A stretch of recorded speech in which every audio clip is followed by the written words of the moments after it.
I guess நீங்க இப்போ இது கேட்குது மிஸ்டர் சைலண்ட் ஃபைனலாக டெட்பூல் அண்ட் வுல்வரீன் மூவி வந்து பார்த்தாச்சு. ஆக்சுவலாக நான் நேற்றே பார்த்தேன், பட் நைட் ஷோ போன காரணத்தினால நேற்று ரிவ்யூ வந்து போட முடியல. படம் எப்படி இருக்குது ஒரே வார்த்தையில் சொல்லணும்னா வேற மாதிரிங்க, வேற மாதிரி நம்ம எதிர்பார்க்காத கேமஸ் தான் வச்சு பட்டே கிளப்பிட்டாங்க. ரொம்ப வருஷம் கழிச்சு மார்வல்கிட்ட இருந்து ஒரு தரமான மூவி வந்திருக்குது. அவஞ்சஸ் என் கேமுக்கு அப்புறம் உருப்படியாக அவங்க ஒரு படமும் எடுக்கல, எடுத்த எல்லா படமே குப்பை தான். அவள் தான் நான் மார்வல் சொல்லி முடிஞ்சிச்சா நினைக்கும் போது தான் லோக்கி சீசன் 1 and 2 மார்வல் தாங்கி பிடிச்சிருந்துச்சு. இப்போ அந்த வரிசையில் டெட்பூல் அண்ட் வுல்வரீன் வந்திருக்கு.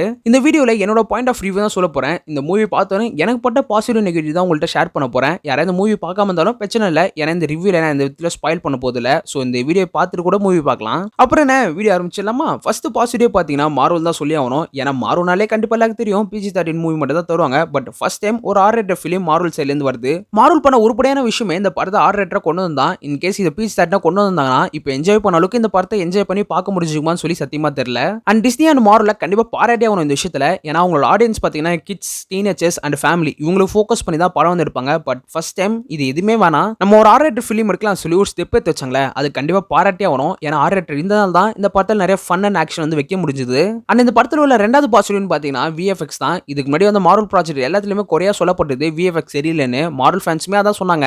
ஏன் நானுமே ஒரு காலத்தில் அப்படி சொல்லி சுற்றி இருந்தேன்னா, பட் இந்த டெட்பூல் அண்ட் வுல்வரீன் மூவியில் பார்த்தீங்கன்னா VFX தான் தரமாக பண்ணிக்கிறாங்க. ஒரு சில இடத்துல லைட்டாக பிசு தட்டின மாதிரி இருக்குது, பட் ஓவராலாக VFX தரமாக வந்து பண்ணிக்கிறாங்க.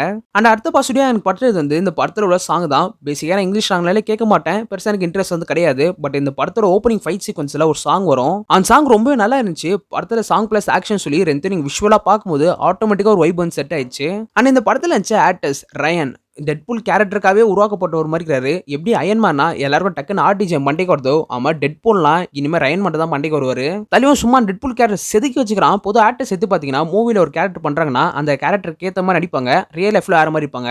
பட் தலைவன் சோஷியல் மீடியாவில் பார்த்தீங்கன்னா டெட்பூல் எப்படி இருப்பானோ அதே மாதிரி தான் பேசுவார், நடந்து போவார். சொல்லப்போனால் டெட்பூலாவே மனுஷன் வாழ்றாரு. என்ன பொறுத்த வரைக்கும் ரயனை தவிர இது யாராலும் டெட்பூல் கேரக்டர் ஜஸ்டிஃபை வந்து பண்ண முடியாது. ஏன்னா ரயன் டெட்பூல் கேரக்டருக்காகவே பிறந்தவர். அதுக்கடுத்து ஹியூ ஜாக்மன் டெட்பூல் என்ட்ரியோட வுல்வரீன் என்ட்ரி அப்பதான் தேட்டர் கொழுந்து விட்டு இருந்துச்சு. ஏன்னா அவ்வளோ சத்தம், அவ்வளோ விசில்.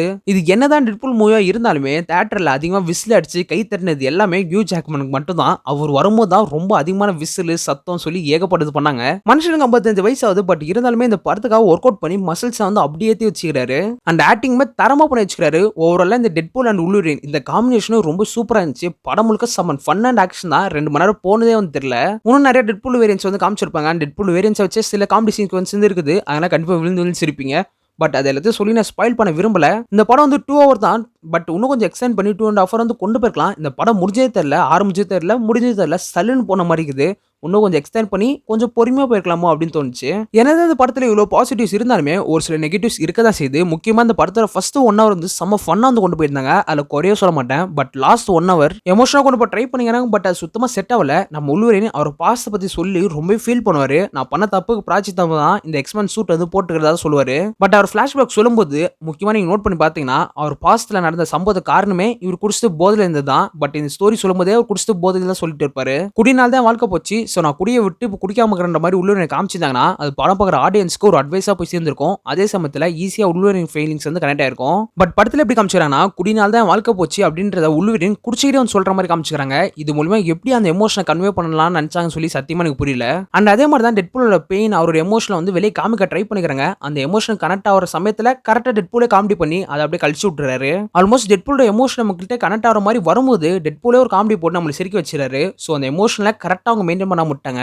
அண்ட் ஒரு சில இடத்துல டெட்பூல் பேசுறது நம்மளுக்கே கொஞ்சம் கடுப்பாயிருது. டேய் சீக்கிரம் பேசி முடுறா, இது காமெடின்னு சொல்லி இல்லாம பேசுறேன்ற மாதிரி ஒரு சில இடத்துல வந்து தோணுது. இந்த படத்துல ப்ராப்பரா ஒரு வில்லனே வந்து கிடையாது. என்னதான் படம் வேற மாதிரி இருந்தாலுமே ஒரு கரெக்டான வில்லனை, பவர்ஃபுல்லான வில்லனை வச்சுட்டாங்கன்னா இந்த படம் இன்னும் கொஞ்சம் பயங்கரமா போயிருக்கும். ஆனா இந்த படத்தோட டியூரேஷன் ரொம்ப கம்மியான டியூரேஷன், 2 hours தான். இதை புஷ் பண்ணி 2.5 hour வந்து கொண்டு போயிருக்கலாம். ஏன்னா படம் செம்ம ஸ்பீடா போச்சு, ஆரம்பிச்சது தெரியல முடிஞ்சது தெரியல, டக்குன்னு ஏதோ முடிஞ்ச மாதிரி இருந்துச்சு. அது இன்னும் கொஞ்சம் புஷ் பண்ணி 2.5 hour வந்து கொண்டு போயிருக்கலாம். அண்ட் வுல்வரீன் அவர் பாஸ்ட்டை பத்தி சும்மா வாய் வார்த்தையா தான் சொல்றாரு, அதை வந்து விஷுவலா வந்து காமிச்சிருந்தாங்கன்னா இன்னும் சூப்பரா இருந்திருக்கும், இன்னும் ஈஸியாக ஒரு எமோஷன் வந்து கனெக்ட் ஆயிருக்கும். ஸோ இதெல்லாம் தாண்டி பெருசாக இந்த படத்தில் இங்கே நெகட்டிவ் வந்து படல. ஓவரால் இந்த படம் வந்து வேற மாதிரி ஆஃப்டர் லாங் டைமுக்கு அப்புறம் மார்வல் ஒரு பங்கமான சம்பவத்தை வந்து பண்ணிக்கிறாங்க.